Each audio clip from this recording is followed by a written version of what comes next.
감동이 되셨습니까? 이러시는 분들도 계시더라고요.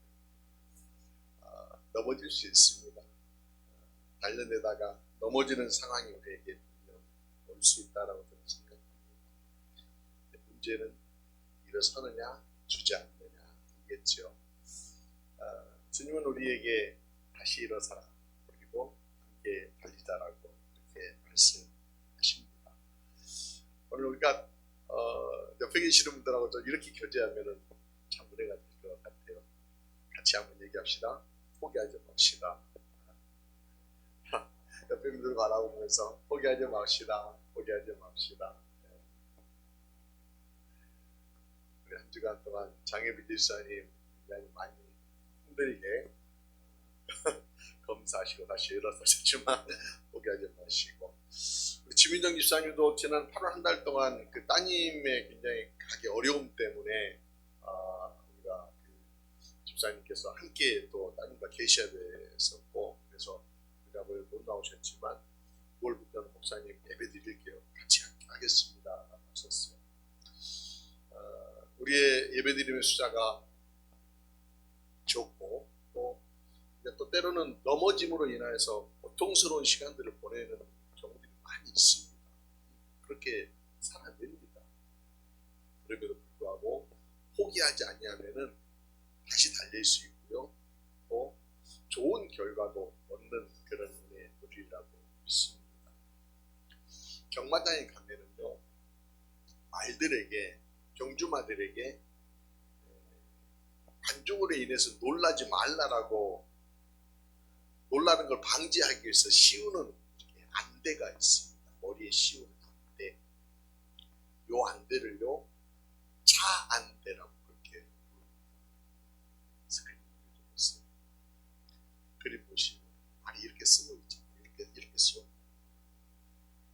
말이라고 하는 게 상당히 특이하게 지으셔서 말이 볼 수 있는 시야가 말 양쪽에 이렇게 문이 있으니까 시야가 350도 정도 이렇게 볼 수 있대요. 사방 거의 자기 엉덩이 정도만 못 보고 다 볼 수 있는.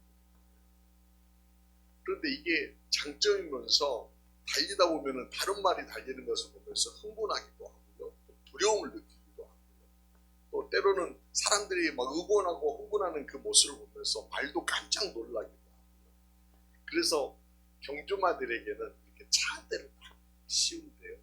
그래서 시야를 360도에서 100도 정도로 이렇게 조정을 한다. 그래서 앞만 보고 달린다. 차 한 대가 불안감을 없애 앞만 보고 달리는 효과가 있듯이 우리의 삶 가운데에도 그런 안경들이 좀 채워졌으면 좋겠어요. 사방팔방 5만 가지 생각하면 염려하고 근심 안 할 사람 어디 있습니까? 한 사람도 거기에 자유롭지 못할 것입니다.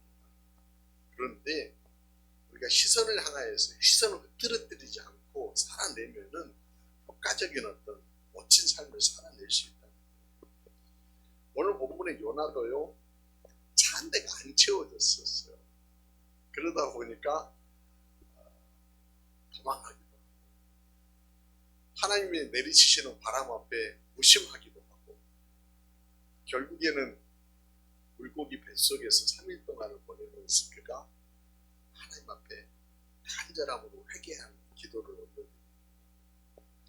2장 10절 말씀 보면은 물고기 뱃속에서의 상황들이 이렇게 끝납니다. 여호와께서 저 물고기에게 말씀하시되 요나를 육지에 토하니라. 하나님께서 물고기에게 토해라라고 하니까 요나를 토한 거예요. 그래서 요나가 육지로 나오게 됐죠. 육지로 나온 요나에게 하나님의 말씀이, 여호와의 말씀이 두 번째로 1장에서 임하였던 하나님 말씀, 1장 2절의 말씀과 또 3장 2절의 말씀 같이 한번 볼까요? 읽어봅시다. 1장 2절 시작. 너는 일어나 저 큰 성읍 니느웨로 가서 그것을 향하여 외치라. 그 악독이 내 앞에 상달되었느니라 하시니라. 3장 2절도요. 시작. 일어나 저 큰 성읍 니네로 가서 내가 내게 명한 바를 그들에게 선포하라 하신지라. 공통적인 것은 일어나서 저 큰 성읍 니네로 가서 외치라, 선포하라, 말하라는 거예요. 하나님의 말씀은 변하지 않았지만 변한 게 뭡니까? 요나가 이제 살짝 변합니다. 일어납니다. 요나가요 일어나서 이제 하루 동안 니네에게 가서 하나님의 말씀을 전합니다. 이 대목에서 여러분 그런 생각 들지 않으세요? 사람이 그렇게 없나? 요나 아니면 안 될까? 이런 마음 혹시 들지 않으세요? 하나님 왜 이렇게 요나에 집착하시는 거야? 이런 마음 들지 않으세요? 여기에서 우리가 발견하는 은혜는 뭐냐면 포기하지 않으시는 하나님이시다. 요나 포기하지 않으시지 않습니까? 성경에 보면은 이 포기하지 않으시는 하나님, 특별히 하나님의 정한 사람들을 포기하지 않은 이야기들은 여러 곳에 등장합니다. 대표적인 게 두 곳이겠죠. 저는 모세와 베드로가 그런 것 같아요. 모세와 베드로. 모세를 하나님이 물에서 건지어서 그를 그 생명을 건진 다음에 40년 동안 궁정에 살게 하고 또 40년 동안 살인자로 광야에서 살게 합니다. 그리고 80이 되었을 적에 하나님이 그를 찾아오십니다. 빨리 좀 오시지. 하필이면 80이야. 이렇게 얘기할 수도 있을 거고요. 근데 찾아와서 하나님께서 모세로 하여금 내 민족이 가서 요나이처럼 말하라. 이렇게 얘기합니다. 그런데 모세는 뭐라고 말합니까? 나는 못합니다. 왜 못해요? 둔한 사람입니다. 말 잘 못해요. 말재주 없는 사람입니다. 나 같은 것이 어떻게 광야에나 40년 동안 처박혀 있었는데 지금 어딜 갑니까? 그렇게 얘기합니다. 못 간다고 계속 얘기하니까 하나님이 계속해서 포기하지 아니하고 보이시고 이끄시고 그래서 결국 그로 하여금 가게 하십니다. 베드로 어떻습니까? 예수님의 제자가 되어서 화려한 꿈을 안고 3년 동안이나 예수님을 따라다녔습니다. 칭찬도 많이 들었습니다. 그런데 그가 결국 예수님이 붙잡히는 그 밤에 모른다라고 3번이나 부인했습니다. 자기 살겠다라고 주랭난칭 비겁한 인간이었습니다. 자, 이 정도는 포기해야 되지 않겠습니까? 그러나 주님 포기하지 않고 갈릴리 바닷가로 찾아오십니다. 그리고 요한의 아들 시몬아, 내가 나를 진정 사랑하느냐? 한 번도 아니고 3번씩이나 부르십니다. 그리고 내 하는 법이라 나를 따르라. 베드로 아니면 안 됐을까요? 모세 아니면 안 됐을까요? 요나 아니면 안 됐을까요? 물론 될 수 있습니다. 그러나 여기에서 하나님이 보이시려고 하는 것은 포기하지 않으신다는 겁니다. 더불어서 이 포기하지 않는다라고 하는 것은 우리 입장에서 보면은 또 하나의 기회이지 않습니까? 새롭게 얻은 기회. 인생 살다 보면은 실수하여서 넘어질 수 있고요. 또 실패할 수도 있을 겁니다. 근데 그것으로 끝나는 거 아니지 않습니까? 실패하고 또 실수하고 넘어졌을 적에 용서받고 자란 아이들 성품과 또 인정의 차이들이 굉장히 큰 차이가 있다라고 하는 얘기합니다. 사람은요 용서받을 적에 감성이 풍부해지고 또 사랑을 공급받을 적에 긍휼히 여긴 마음도 깊이 새겨진다는 겁니다. 반대로 용서함 받지 못할 때에 다시 기회를 얻지 못할 때에 분노가 쌓이고 감정이 메마르고 폭발적인 사람이 된다는 겁니다. 하나님은요 참 다행스럽게도 우리를 향하여서 한 번으로 끝내버리시는 분이 아니세요. 한 번으로 끝내버리시는 분이 아니시고 넘어졌다가 다시 일어나면은 마치 권투 할 때의 링 위에서 다운됐다가 다시 구적구적 일어나면은 심판이 거기에서 계속 하지 않습니까? 6, 7, 8 그냥 딱 붙여줍니다. 다시 경기하라고 허락하는 거예요. 물론 다운돼가지고 넘어져 버리면 다시 일어나지 않으면은 그걸로 끝나는 거예요. 근데 일어났을 적에는 계속해서 외치고요. 붙잡고 시간을 줍니다. 그러고 나서 파이팅 하지 않습니다. 하나님도 그러시고 하나님도 우리로 하여금 다시 그 기회를 붙잡고 나아가라. 지금 요나에게 그런 기회를 주시는 하나님이십니다. 요나는 기회를 얻었습니다. 하나님의 말씀을 전할 기회를 얻었습니다.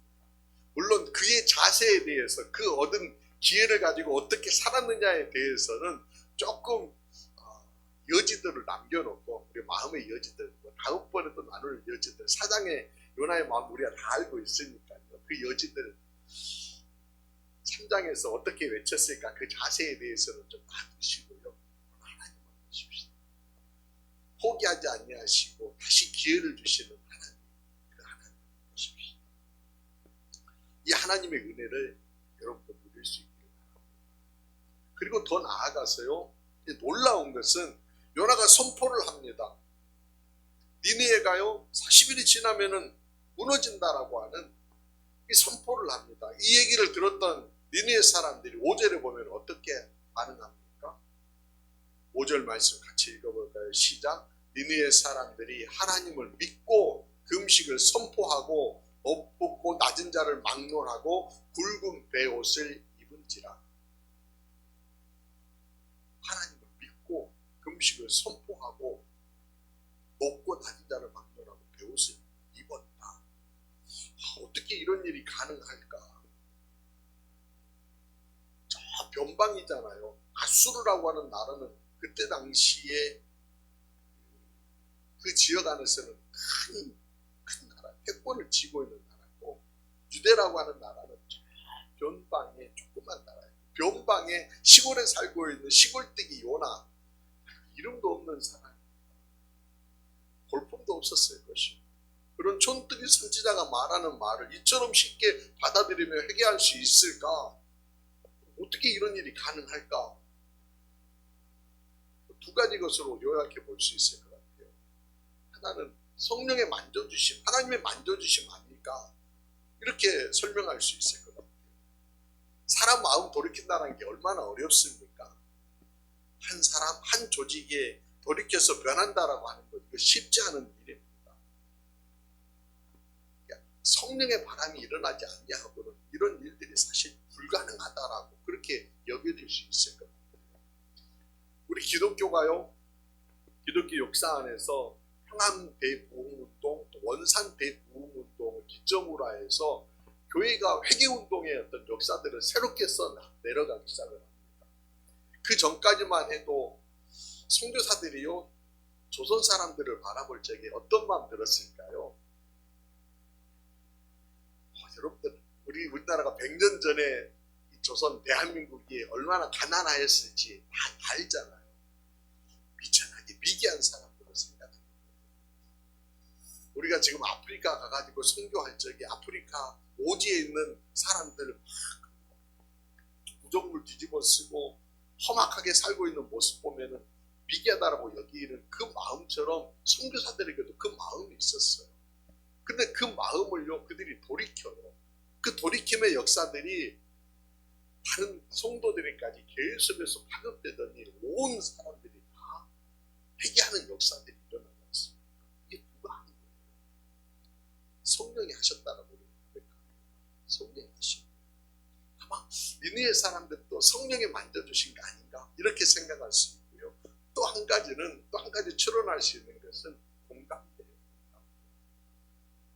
아까 폭력으로 차 있다라고 하는 집단적 공감대가 형성되었다는 것. 이렇게 살아서는 안 되겠구나. 이 사회가 이처럼 방치되어서는 안 되겠구나라고 하는 생각이 그들 가운데 꽉 차 있었는데 거기에다가 요나가요 불을 확 붙인 거죠.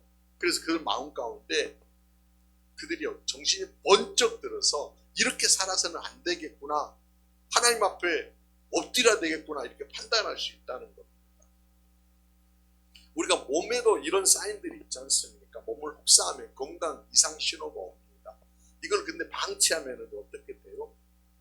위험한 처지로 빠지는 겁니다. 이 경고는 몸만 오는 게 아닙니다. 삶에도 오는 거예요. 살아가는 날들 동안에도 이런 이런 어떤 일들이 분명 일어날 수 있다라고 하는 겁니다. 그런 의미에서 지금 이들에게 불고 있는 것은 나름대로 방치해서는 안 되겠다라고 하는 그 공감대들이 그들 가운데 있었지 않았을까라고 하는 생각을 합니다. 더 나아가서요, 6절 말씀 보면은 그 일이 니네 왕에게 들림에 왕이 보좌에서 일어나 왕복을 벗고 또 굵은 베옷을 입고 제 위에 앉으니라. 세상에 이런 왕이 어디 있습니까? 보통 자기가 다스리는 나라에 나라가 망할 것이다 라고 하는 그런 자가 있으면은 그 입을 막아야죠. 그 입에 자물쇠를 채워라 그렇게 할 법도 한데, 왕이요, 니네 왕은 달랐습니다. 회개에 동참할 뿐만 아니라 모든 백성, 모든 짐승에게까지 금식을 명하고 베옷을 입으라라고 명령을 합니다. 그냥 머릿속으로만 회개하겠다라고 하는 게 아니라 행동으로도 왕이요 선포하고 행동하고 있는 겁니다. 악한 강포의 길에서 떠나라. 눈물의 쇼가 아닌 행동으로 보이는 실제적인 회개였다는 겁니다. 그랬더니 하나님께서 뜻을 돌이키십니다. 제한을 내리지 않으시죠. 10절 말씀 봅시다. 10절 말씀 같이 한번 읽어볼까요? 시작. 하나님이 그들이 행한 것 곧 그 악한 길에서 돌이켜 떠난 것을 보시고 하나님의 뜻을 돌이키사 그들에게 내리리라고 말씀하신 재앙을 내리지 아니하시니. 하나님이 뜻을 돌이키십니다. 그러니까 하나님이 정하신 뜻도 돌이키시는 하나님이시다라고 하는 거죠. 하나님 말씀하셨으니까 지키세요. 요나의 입장에서 보면 아마 그렇게 말하고 싶었을 거예요. 하나님, 저들 치신다라고 말씀하셨잖아요. 근데 전제 조건이 있었죠. 돌이키면 하나님은 돌이키신다. 이런 거.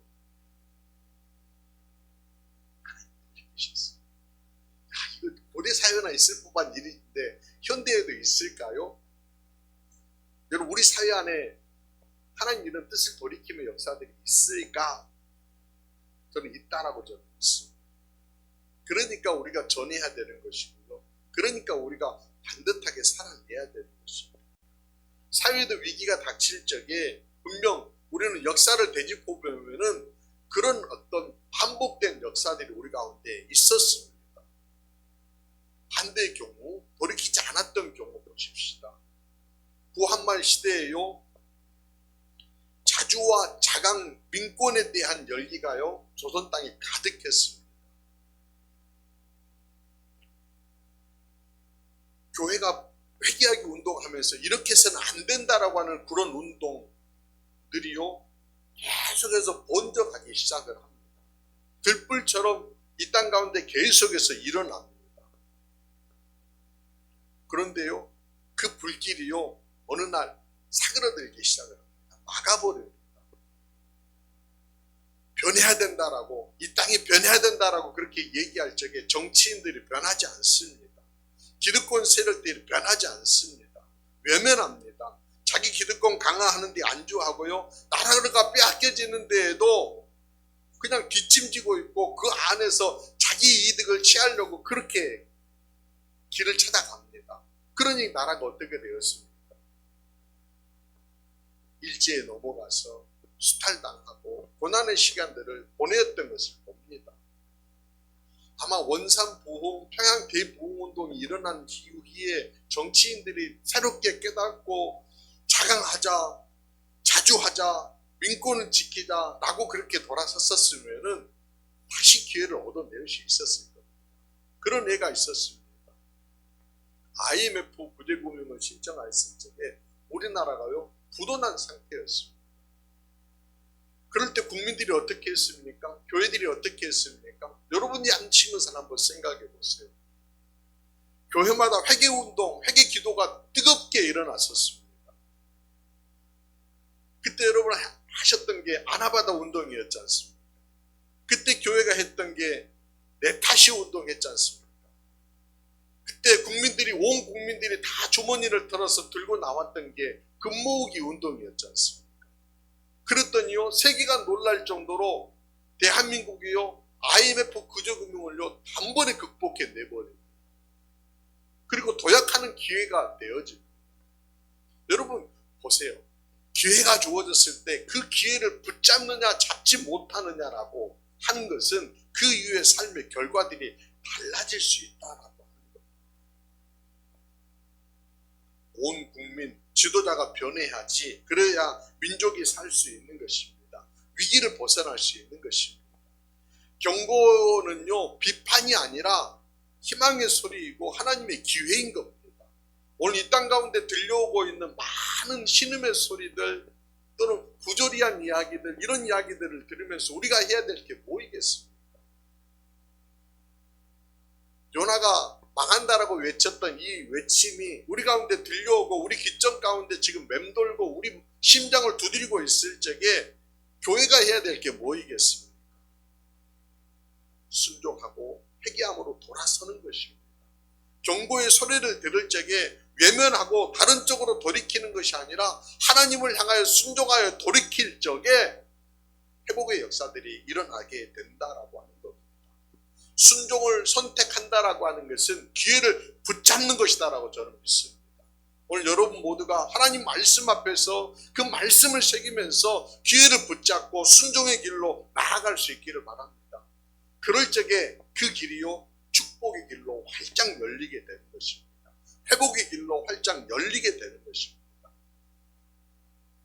책 중에 피터 허시가 쓴 성공의 삶을 디자인하라라고 하는 책이 있습니다. 제가 이번 주에 우리 그 목회자 갈릴리 선교회 목사님 만났더니 그 목사님 이 책 하나 소개해 주면서 한번 목사님 읽어봐요. 그 책에 보면 이런 이야기 있어요라고 들려주는데, 이 책에 있는 이야기 하나 여러분과 함께 공유합니다. 미국 시골에요, 그 통나무 집에 몸이 약하여서 잘 제대로 거동하지 못하는 한 청년이 살고 있었대요. 그 청년 집 앞에 큰 바위가 하나 있는데 집을 들어가려고 하면은 불편한 거예요. 출입이 불편해요. 몸도 약한데 집을 드나드는 것도 불편하니 얼마나 마음이 불편하겠어요. 근데 어느 날 꿈에 하나님께서 나타나셔서 그 청년에게 이렇게 말씀하시대요. 사랑하는 아들아, 내 집 앞에 있는 바위를 매일 밀어라. 매일 밀어라. 그러시는 거예요. 청년이요, 그 말씀에 순종하여서 희망을 품고 바위를요 매일 지나가다가 한번 밀어, 아침에 일어나면 밀고 자기 전에 한번 밀어보고요. 8개월 정도 시간이 지났습니다. 바위를 보는데요, 꼼짝 안 하고 바위가 있는 거예요. 얼마나 실망이 됩니까? 바위를 밀었는데 위치가 전혀 변하지 않고 바위가 그대로 있으니 하나님 원망이 됩니다. 하나님, 이게 뭡니까? 바위를 밀었는데 바위가 그대로 있어요. 원망하면서 잠이 들었는데 그 밤에 하나님께서 낙심하고 슬퍼하고 있는 청년을 왜 이렇게 슬퍼하니? 왜 이렇게 낙심해 있니? 그때 청년이 하나님 때문이에요. 8개월 동안 희망 가지고 바위 밀었는데 바위 그대로 있잖아요. 전혀 움직이지 않았잖아요. 그때 하나님께서 말씀하시대요. 야, 내가 바위를 옮기라고 한 적이 있니? 내가 바위를 옮기라고 한 적이 있어? 하나님 뭐라고 말씀하셨어요? 밀으라고 했죠. 옮기라고 한 적이 없어요. 그러면서 하나님 말씀하시더라고요. 내 몸을 보아라. 내 몸을 보아라. 자기 몸을 보니까요, 8개월 전에 허약하여서 그냥 집안에 드나드는데 귀찮고 바위가 거추장스럽고 했던 그 청년이 8개월 뒤에 근육질 청년이 되더라고요. 근육질. 그러니까 하나님 말씀에 순종하라라고 하나님이 명하셨을 적에 그 명령이 바위를 옮기라고 한 것이 아니라 병약한 청년을 건강하게 하시려고 하는 하나님의 계획이었다는 거예요. 우리가 순종하지 못하는 이유는 뭐냐면은 순종의 결과를 미리 예측을 하는 거예요. 순종하면은 이런 일들이 있을 거야. 그 내 예측이고 내 생각이죠. 근데 하나님의 계획은 여기에 다른 곳에 있다. 왕과 백성들이 회개할 적에 요나는 순종 기대하지 않았습니다. 근데 요나가 순종하니까 니네 사람들도 순종하게 되고요. 그러면서 놀라웠게 만나게 되는 것은 포기하지 아니하시는 하나님의 은혜, 그리고 돌이켜주시는 하나님의 은혜를 만나게 되지 않습니까? 이런 놀라운 은혜가 어디에 있습니까? 요나에게도 은혜 있고 그들에게도 은혜 있고, 여러분 순종하며 하나님 만나시기를 주의 이름으로 축원합니다. 순종하는 것 쉽지 않지요. 항상 기뻐하라, 범사에 감사하라, 쉬지 말고 기도하라, 원수를 내 몸과 같이 사랑하라. 이 말씀들을 제게 좌절감이 확 찾아옵니다.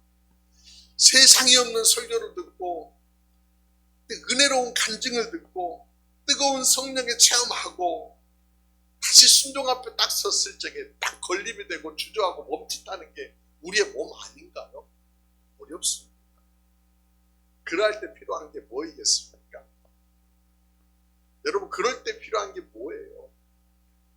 서두에 말씀드렸던 말에게 채웠던 차인데, 다른 거 보지 말자. 다른 거에 비교하여서 내 마음이 무너져 버리고, 다른 거에 욕망 잡혀서 무너져 내려버리고, 또 내가 생각하는 것으로 자꾸 내 생각이 앞서서 하나님 뜻을 발견하지 못하고, 그런데 차 한 대를 딱 차고 예배에 집중하고 하나님만을 바라보고 하나님께 감사하고 나아가는 순간 내 안에 찾아오는 안정감, 평안, 단단하게 세워져가는 믿음들, 이런 것들이 여러분 가운데 새겨지게 된다는 것입니다. 설교전에 나눈 영상의 육상주의고 페더 데니든이라고 하는 이 청년 포기하지 않고 이루어졌지 않습니까? 여러분, 그렇듯 차 한 대를 착용하시고 순종의 걸음들을 포기하지 아니하고 다시 일어서서 순종의 걸음들을 걸어내면서 하나님이 예비하신 놀라운 은혜와 복들을 여러분들이 누리시는 그런 한 주간 또 9월이 되어